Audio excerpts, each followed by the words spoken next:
Hi, everyone, and welcome to another episode of Rodney's Life Lessons. So, today I'm going to talk about a little more about the time I spent up in Yalcum Valley with Christine Jack. In another video that I just did, I talk about the encounter with the grizzly bear. And now I'm going to talk about the time that I spent at the women's gathering. I guess it was 2018, 2019. With Christine Jack and close to 30 women from young people from South America to Indigenous elders from Canada that had written books and were actually kind of famous in their own right.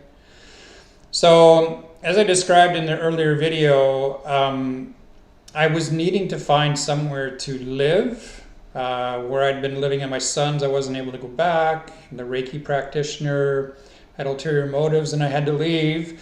And my guide said, Rodney, the protest sites. And I'm, oh yeah.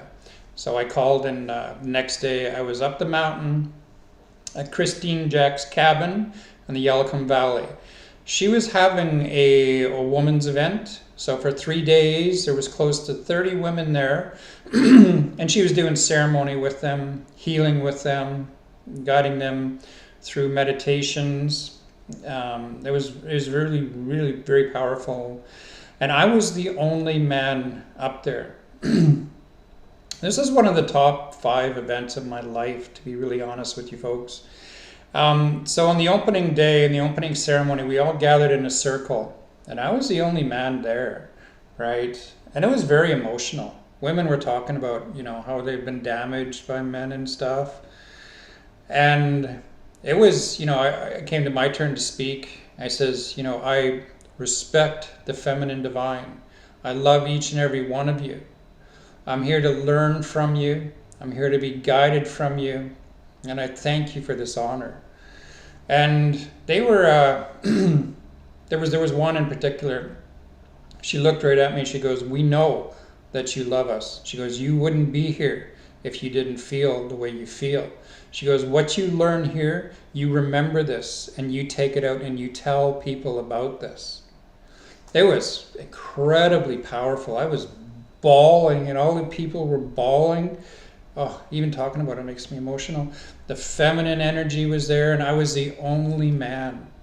See, I truly, truly believe, and this is Indigenous teachings, which are the teachings that I follow, that the women are born connected to Creator.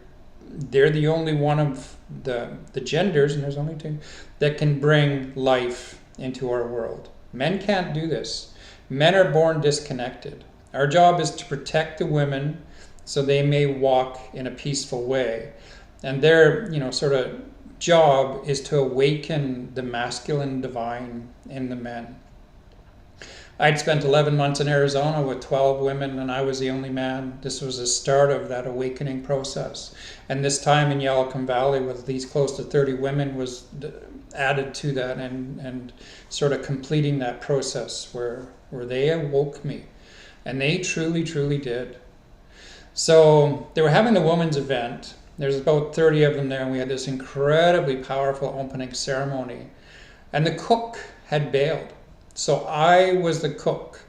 That's a little bit of pressure, right? You have elders, you have women that have written cookbooks about what to cook and how to cook off the land and what herbs to use and stuff. And I'm having to cook for them. I mean, I can cook, but I am no chef by any stretch. So I literally, prayed about it, and it was really such a beautiful thing. I remember we had a shank of pork and I sliced it up and seared it just with pepper and salt. And they're like, oh, it was so good. Or making a nice stew and you use the bone marrow. So you put like a hock of a deer leg. And I was a meat eater at that time. I'm not now. I'm vegetarian and now I'm vegan, but I was then. And it's actually a sacred thing when the bone marrow is saved for the elders because there's so much nourishment in it. And some of the experiences, so they'd be off in ceremony. Christina would be beating them up in ceremony, like, you need to change this. How come you're doing this? You need to walk this way. And then they'd come back to the camp And I'm a Reiki master. I was taught by the Navajo Nation by a medicine woman who's very, very powerful, Labina. I won't say her last name. So, and she was taught in Japan at the original Usi's Reiki school. So lineage is very important, and my lineage is directly connected to Japan and the original teachers. And so my Reiki was strong. Like they would come down from ceremony and, crying or anything, bad headache, and I would give them Reiki. I would give Reiki in there, and they were just blown away. It's like I came down here for some Tylenol and you gave me Reiki, and now my headache's gone. It was such a beautiful experience. I remember another elder, Christine's sister, Lori. She'd seen me doing Reiki on a lot of the women. She goes, I want some of your Reiki. So we went over 40 feet away from the rest of the group and sat on a log, and I started doing Reiki on her. And she started crying. I try not to cry myself. She started crying, and when I was done, she turned around. She says, "Can I have a hug, please?" It was so incredibly powerful. And then she goes, "He helped me. He healed me." It was such a powerful experience, you guys. It was so incredibly powerful. I remember sitting with them and eating them.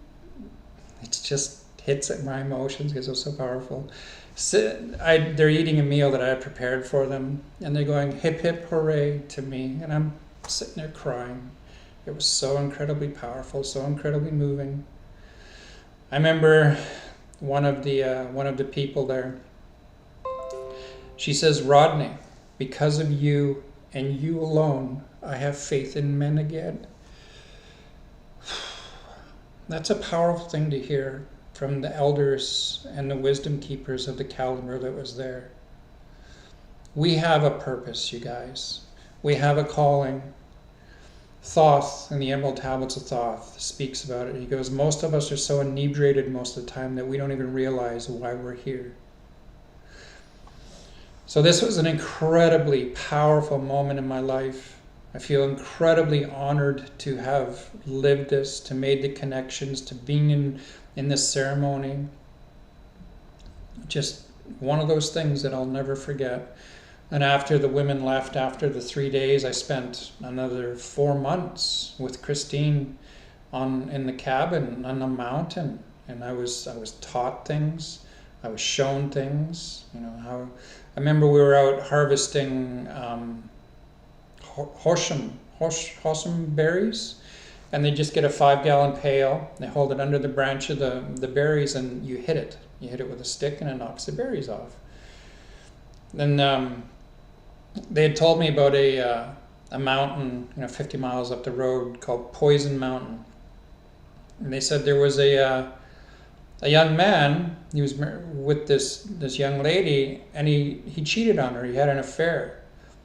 So this young lady made a pot of tea for him and his mistress, made from the twin berries, which is like a V and 2 purple berries, and extremely poisonous. And she gave them this tea, and they died. And that's why that mountain was called Poison Mountain. And so I'm harvesting these hosham berries, and I go to hit it, and I stop because a twin berry bush had sort of merged in to the hosham berries, and if I would have hit it, I would have knocked poisonous berries off into the bucket, and they're almost the same color.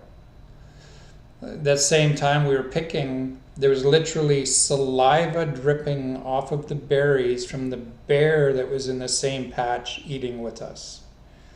It was quite an experience. I've lived a lot of experiences. To Creator be all the glory.